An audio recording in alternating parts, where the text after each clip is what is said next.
Yo, what's up guys? My name is JT and this is of course Model Railroad in the Southwest. So have y'all ever heard of the term Christmas in July? Well, I never really knew what that was, and I thought it was kind of, interesting that people celebrated Christmas in July. You even see it all over Hallmark where they show the Christmas movies and they show that they're selling stuff in stores that's for Christmas and all that stuff. Anyway, I found out that it's sort of a tradition. I think it's either from North or South Carolina. But anyway, let me get on with my story. So I was poking around Train World, which I really shouldn't be doing because I've been spending a ton of money on stuff. But I found 3 engines that I really wanted, and I don't have any of those types of engines, so I decided that I really wanted to get them.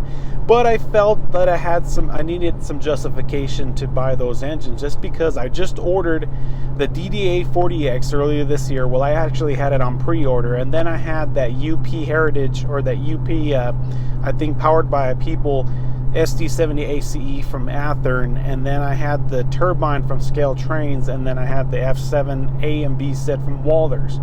Now that's kind of a lot of stuff within a few months, and all the other little odds and ends that I've gotten, kind of like the Amtrak cars and all that stuff too. So I felt that I needed a little bit of justification in order to get those trains. So I thought to myself, well, it's Christmas in July, why not treat myself to the holidays and order those engines? So that's what I did. I treated myself to the holidays. It's Christmas in July, so why the heck not? So I got myself 3 gifts for myself. So I got those 3 engines. I'm on my way to the post office right now to get them, and I got another little box in from eBay that I'm going to show you guys too. So this is kind of be like a little bit of a layout update, new stuff sort of stuff. So I'm going to go pick up those packages. We're going to head back to the house and we're going to open up those boxes and see what's inside of them. So see you back at the house. Alrighty guys, so we're back at the house. So let's open up these boxes and see what's inside of them.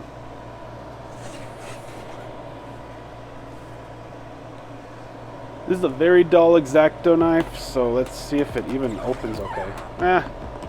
It sucks, but it works. Alrighty, so let's open it up.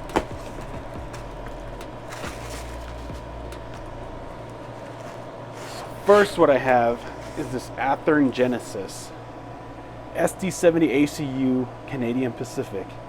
This is really nice. So I found this for a really good deal. It was like $269.99, which is really not bad, because I think when these came out, I think they were like $339 or something like that. Anyway, this has sound, and it's the Genesis 2.0 and has the Tsunami 2 decoder in it. So this is going to look really good with some trains that I'm getting here at the end of July, and also it's going to look good with the Union Pacific ACEs that I already have. So let's see what else I have. So this is going to be an Intermountain ET44 AC from Norfolk Southern. This one has sound as well, so this has a lock sound in it. This one's going to look really good also with the locomotives that I'm getting at the end of July, so it's pretty nice. And I do not have one of these ET44 ACs, so let's check out what's in the other box. By the way, I think the Intermountain was like $239.98 or something like that. So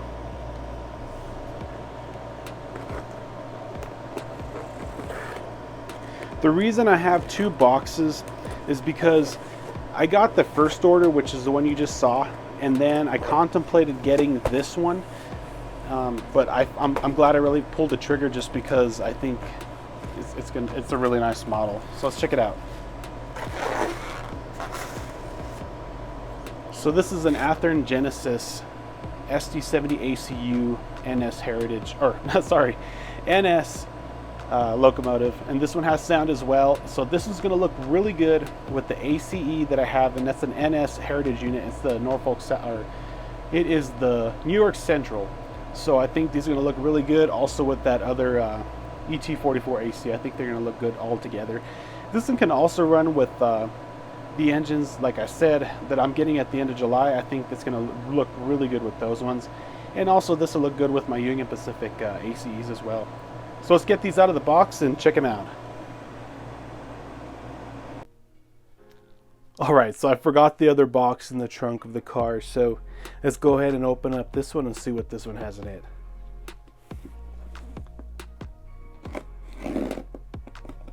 I tell you guys, I'm terrible at cutting boxes open.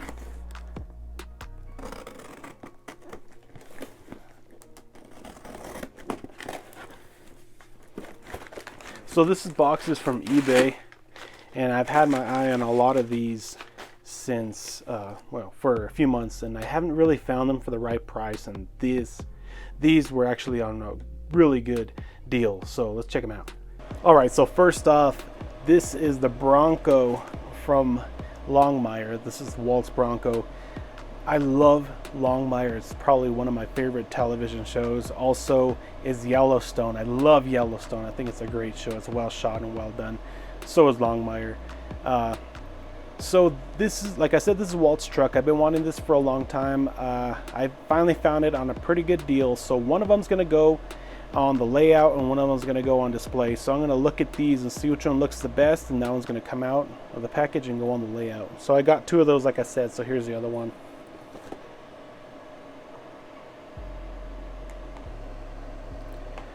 Next off is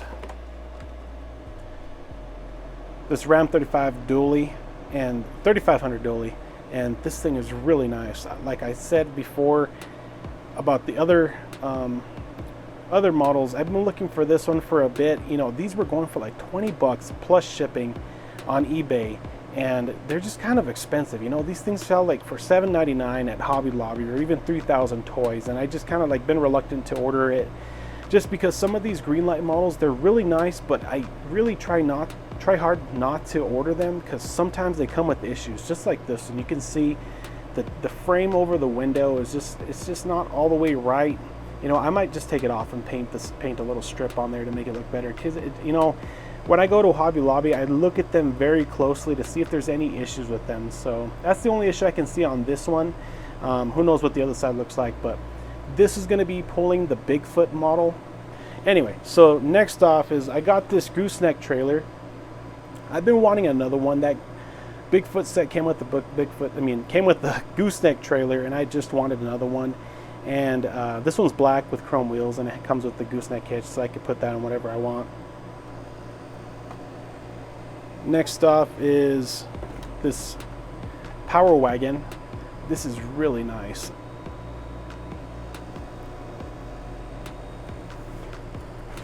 Last but not least is this Chevrolet pickup truck. This is a K10, and this thing is really nice. It's a little bit lifted, as you can see. The wheels on the model are not the same as on the picture, but whatever. These look like Mickey Thompson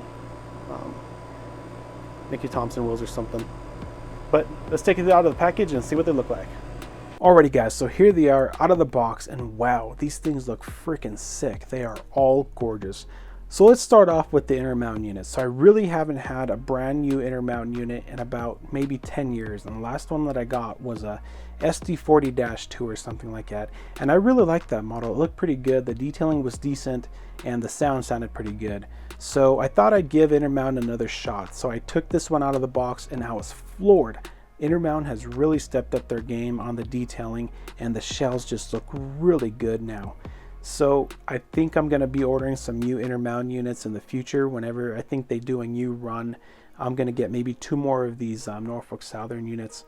So let's step on over to the Athearn units. So these Athearn units are really nice. So when I was looking around Train World, I saw that Canadian Pacific engine and I was like, wow, I gotta have this. I love the paint scheme. That red just looks really good. So originally when the Canadian Pacific units came out, the veteran units, I really wanted to pick up a couple of them. I decided not to, just because I really don't model Canadian Pacific, and I would have just bought them just to buy them. And I really wish I should have. I think they looked really good, but I'm glad I waited because I decided to start with this one and I think it looks pretty good. So I went ahead and went back to Train World and I was looking around again and I saw the other NS ST70 ACU and I was like, man, I gotta get this. But I was kind of stepping back just because, you know, that's a ton of money, and I have another 3 units coming at the end of July, and it was just going to be a ton of money in just 1 month. So I just, you know, I decided to pull the trigger. I really like them. I really like the look of the SD70 ACUs. I think they're really cool. So let me give you guys a quick 360 of these. So I really love the history behind the SD70 ACU. I like that they started off as a different kind of engine, and then they revamped it, and they changed the electrical systems on them and some other stuff on them, and they made them into this one. So I really like that. And man, I really like this Norfolk Southern unit, and it just looks so good. And I really love these ACUs because they're just big, they're massive, they're long, and they just look really good. I keep saying that, but man, I'm just really in love with these. And the Canadian Pacific, that color is just impeccable. So the rear of these units just look really cool as well. I really like the design, and they just look, you know, really interesting. They all have their own, you know, their own character. And what I really like about all 3 units is they all have ditch lights in the rear. So I'm really happy that I ordered all of these. I'll be giving you guys a quick run by at the end of the video with all of them all together on the layout. So that's pretty much it. I'm going to show you guys the 1/64 scale models real quick, and then a couple of other things that I got too. So let's go check that out. Alrighty guys, so here are the 1/64 scale models out of the package, and no sooner than I told you guys about being weary of ordering stuff online when it comes to the Greenlight models, I found issues with 2 of these trucks. So let's get started. So I don't know if you can see on camera right now, but there is a scratch on the windshield of the Ram 3500. It's right there. It's, you know, it's kind of scratched all over, but you know, it's really not a big deal. And the mirror is kind of misaligned, and it kind of looks weird if you look at it from a different angle. And then the gasket over the rear door is kind of messed up. But the biggest issue with this truck is the lens for the passenger side headlight is missing, which that sucks pretty big.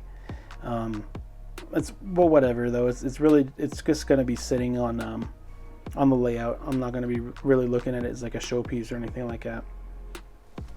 But the Bronco from Longmire, it's perfect. There's really nothing wrong with it whatsoever. It looks really good. One thing that I'm going to add to it is a CB antenna, because his truck had a CB antenna on the show.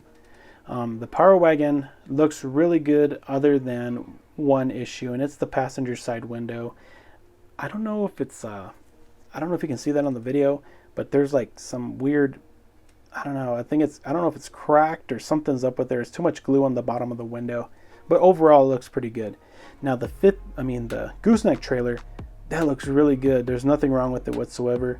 I'm going to be having this trailer being pulled by the Power Wagon, so I think it'll look pretty good. Now the Chevy pickup truck, it's perfect. There's nothing wrong with that one whatsoever either. I'm really happy I got these. I've had my eye on all of these for about maybe 3 or 4 months, and I'm really glad I got them.